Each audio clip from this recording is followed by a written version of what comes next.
So yeah, hi everyone. Hope I'm audible to you all. So yeah, first of all, I'm really sorry that I haven't uploaded any video. It's been more than a year. So as I told you, I was working on a project.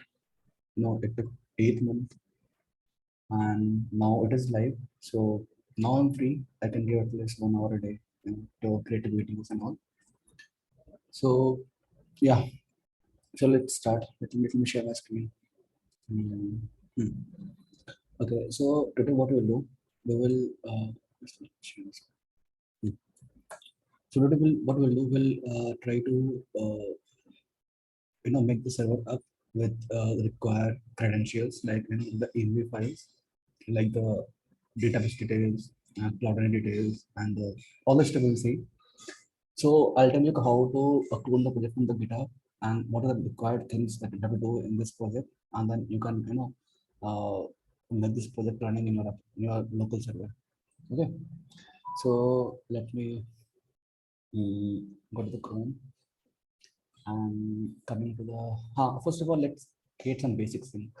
So what happened, let me introduce about myself, about me.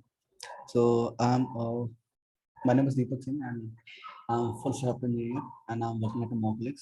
Okay, so I have overall 1.5 year of industry experience. Okay, so about college ERP, what we'll do, we'll do two things, that is in client and a server. So basically the client will be an a React application, okay, and server will be an Node.js application, okay, Node.js, and database will be a MongoDB, okay. So yeah, now this server will expose an API, expose a certain API, right? And how this client to server talk, they talk via HTTP request. Okay, client make an HTTP request to server, okay, with the different verbs like a get request, or post request, or put request, okay. So with a certain endpoint, so server response, respectively. Okay. So as of now, today we will talk about the server, and later on the videos we'll talk about this client, and then we will connect it. Okay. So let me go to the GitHub. Okay. And let me search about the college repository. Okay, this one will be, it is not the earlier one, but I have mixed more changes in this a new repository.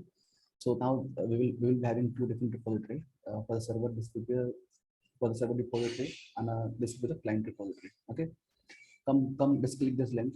I'll put this link in a description box, and copy over there. Let's go to the code and copy the HTTPS URL. Okay, now create a new folder wherever you want. So let's say I'm going to create a folder here, over here. Let's say YouTube, and then okay, now open in terminal, and I have to clone this repository. So what the command we will follow, that get clone followed by the URL which you have copied. Okay, now it's been cloned now. So cd, and to change the directory, to go to the directory on that college RP server. So cd, and then college, let's go back. Now open this service on the VS Code. So yeah, now all the projects is cloned in your local machine. Okay, now if you try to run this, oh, man, I think I haven't shared. Yep. Okay, I've shared it. Okay, so so if you try to run this project, it will not work. Let us try. So if you go to the package.json file, you will having a start script. Okay, start will trigger the node and sub.js file. The sub.js file is the main file.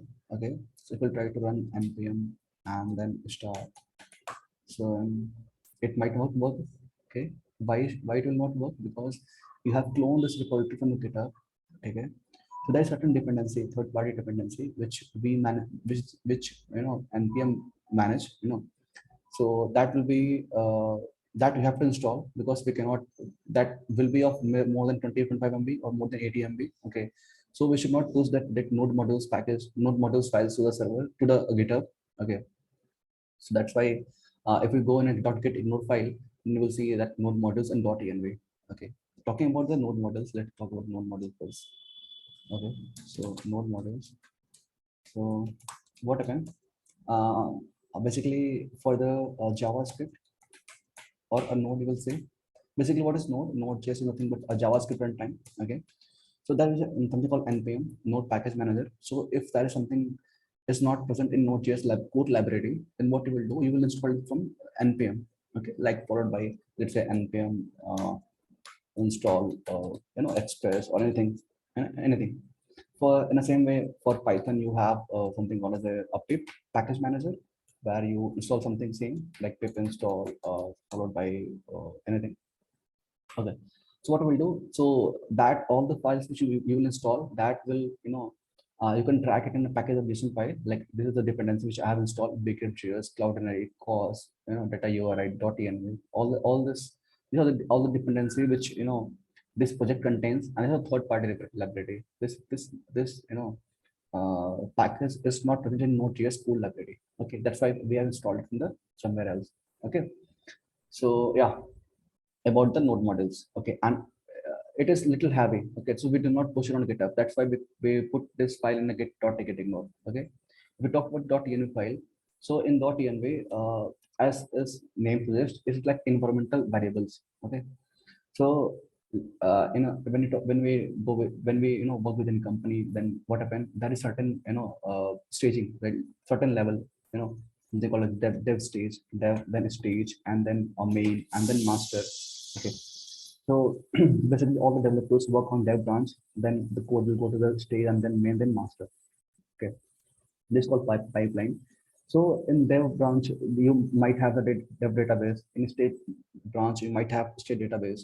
So in every environment, we do have a different, what to say, database or different, AWS details.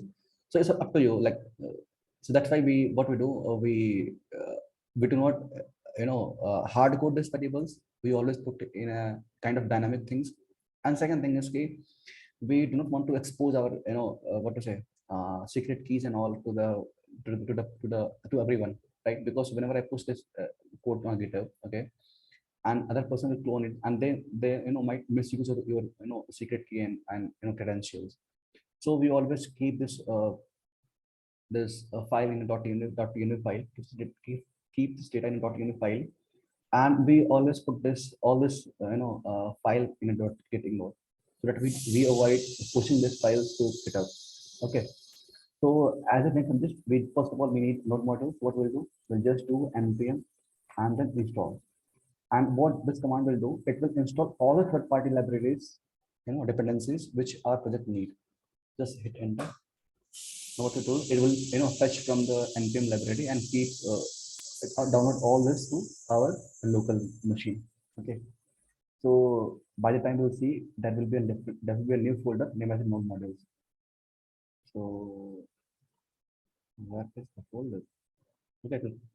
Okay. Now let's try to run npm install. Oh, sorry, I do have npm start. Now it is not giving the previous error, right? Like express is not required. If you see over here, it's the cannot find module express.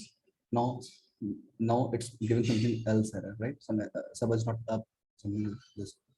So what we'll do in case of this, we have deal with this first thing, node modules. Now we have to create a .env file, okay, and we have to keep this a secret in this file, right?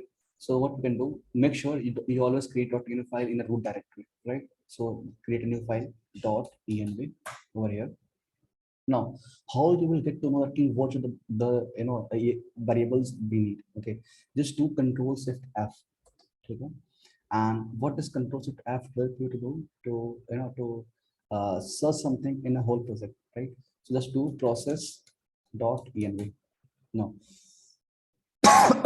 if we come over here, we need something called Mongo URL. Okay, let's come over here and right over here. We need Mongo URL variable and then Mongo password variable. Okay, what else we need? Because see, all the data we will save in database, so we need some database credentials, right? Now we don't need port. It's up to you. Sorry. And then what else we need? We need a root admin registration number. We need a root admin password. What else? Root admin email. Okay, what else? Uh, we need a cloudinary. We'll talk what is cloudinary, what is all this stuff. Just keep this. So cloudinary name and the cloudinary API key, and then cloudinary API secret. Sorry. Hmm. Anything else we need? We need a Gmail user for the SMTP configuration for the Gmail password. Okay. So these are the variables which we have to, put in a .env file. Okay. Now let's put this in a .env file. .env file. Okay. Now see, whenever okay. Hmm. Now whenever we so, so whenever we create a service, we always need a database, right? So here we have chosen the project is like Mern stack. So we have used NoSQL database, something called as a MongoDB. We've used a NoSQL, and that is a MongoDB. There are a lot. There are DynamoDB also, but I've used MongoDB. So see, if we wanted to host this server on a somewhere host this service on a server, then you also need a database which is not in your local machine, right? So you need a cloud where database can be hosted, right? Then MongoDB offers something called as a sorry, Mongo Atlas. Okay. So Mongo Atlas, it is from MongoDB. It provides 500 MB of data.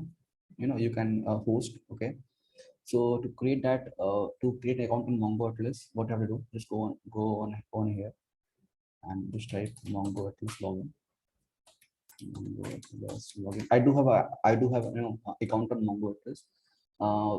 If you do not have, just create an account. Okay. So let me log into the Mongo Atlas. Okay. So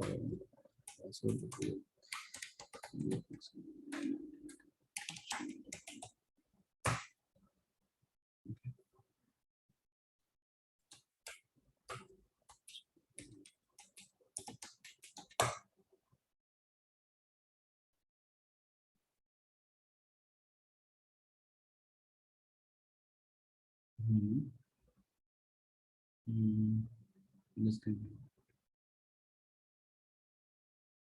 this one. Last one. Let me create.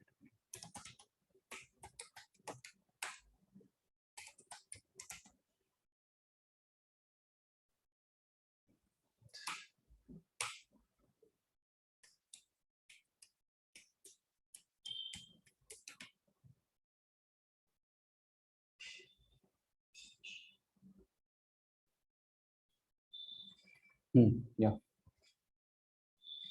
So it's like cloud, like anyone can see this data. Okay. So just wait.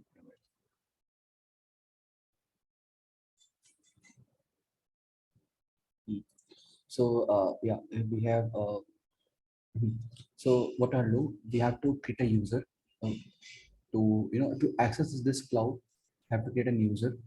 Just click this database access and create a new database user, and here you can write the username and password. Okay. And yeah, same, and just copy this username and password, and make sure whenever you create a user, you also whitelist this cloud, because you know any not whitelist. Basically it is like we should avoid this whitelist, but since we are learning something in whitelist, because generally what happens whenever you deploy a server, you always put your server should have access to this database. None other than IP can access this database. Okay, but make sure you give 0.0 all the zero, and it become like any server can access the database, right? So and then what I can do, just go to the database and connect to your application. Just copy this URL, copy this URL over here, and then your username. Then your username will be what we have done over here. The username is simple project user. Okay, copy this. sample project user, and then password.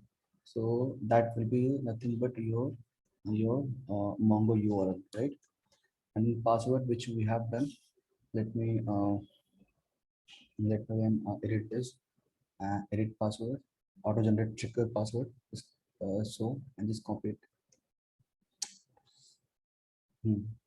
Edit password, auto generate checker password, and then copy your password, and then update user. Okay. So for the database, we have done with the database. And coming to the root email question number now.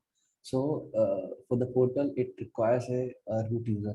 Okay. So you can give anything like for I'll give ADM 001 001 and password. Let's say root admin. So for you, one admin will be hard coded, and then rest of the user admin you can create new admin from the portal. Okay. Then let's say the email will be web.dev.deepak and gmail.com. Now what's Cloudberry? Cloudberry is nothing but at a platform where you can host files or images. So whenever a person will upload an image, we will not we have two options, right? Whenever a person upload image, then we have what we can do. We can convert into a buffer and save into a database. Save into database. Okay, save into database. Or else we can upload this image to Cloudberry. Okay, Cloudberry, Cloudberry, and we'll get the URL and save this URL to database. Save this URL to database. Save this URL to database. Okay, so we follow this one because let's say if a person uploads 5 MB of images, then buffer becomes so long. So we avoid the first one. We always go prefer this one. There are so many platforms. Cloudberry, then we have a CloudFront, we have AWS S3 bucket.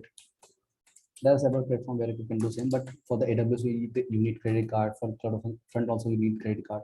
So Cloudberry, to create an account of Cloudberry, it will be a little easy for you. Okay, let me log into Cloudberry also. Cloudberry, login. Okay. So now on this one, sign in. So they expose. So go to the dashboard, and here you will have a cloud name, API key, and API secret. Just copy all this. Okay. So just copy this cloud name. Cloud name will be this one, and then API key copy this one. API key will be this one, and then API secret. Just copy this. Paste over here. Okay. Now Gmail username. Whenever we send an email from service, we need a host email. So let's say I will give web later on we'll work on it. As now that we are configuring the variables, password will be a user. Okay. Generally, it's not it is not the password, but as I'm not writing this. Okay. So yeah, we are quite done with the variables. Let's come to this and come to the over here. Okay. So all done.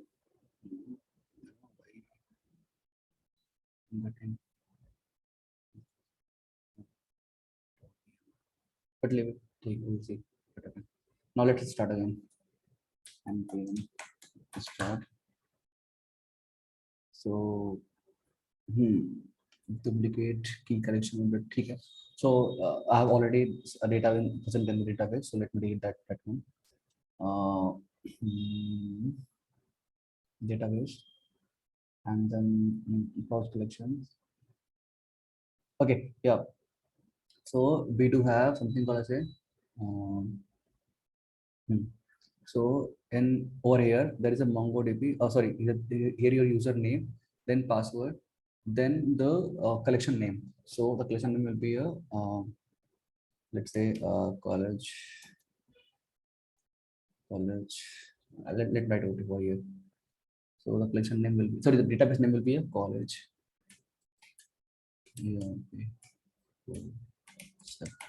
okay. No, try to again. Yeah, now it is up. So let's avoid this. So our server is up. Okay, our server is up. Instance to database to put 5,000. Okay, so as of now, server is up. We will see in another video like what I have done, what the business logic I have done over here, all the things like what why I have added to admin. Okay, we'll see in the next video. So let me log into the server. Okay, so what is Postman? So when you become a backend developer, when you have test an API, we always use Postman. Okay, there are several other applications, but I do prefer Postman. So go to the admin login. Okay, so it is the API for the admin login. Okay, localhost 5000 API slash admin slash login, and try to give a same register number and password which we have given the en variables. So the ADM 0001. So this is the password. Sorry, number, and the password will be a root admin. So root admin same. Send. It's working. What the we got the token. Okay. So it's now working. So your service is working. Now tomorrow we'll what I'll do in next video. What we'll do, I'll try to clone the front end the application like the front end part, and do some configuration, and we'll try to attach this backend to the front end. So yeah, moreover, I have pushed all this code to the GitHub, and I'll attach this link to the put it in the description box. Okay. So yeah, thank you.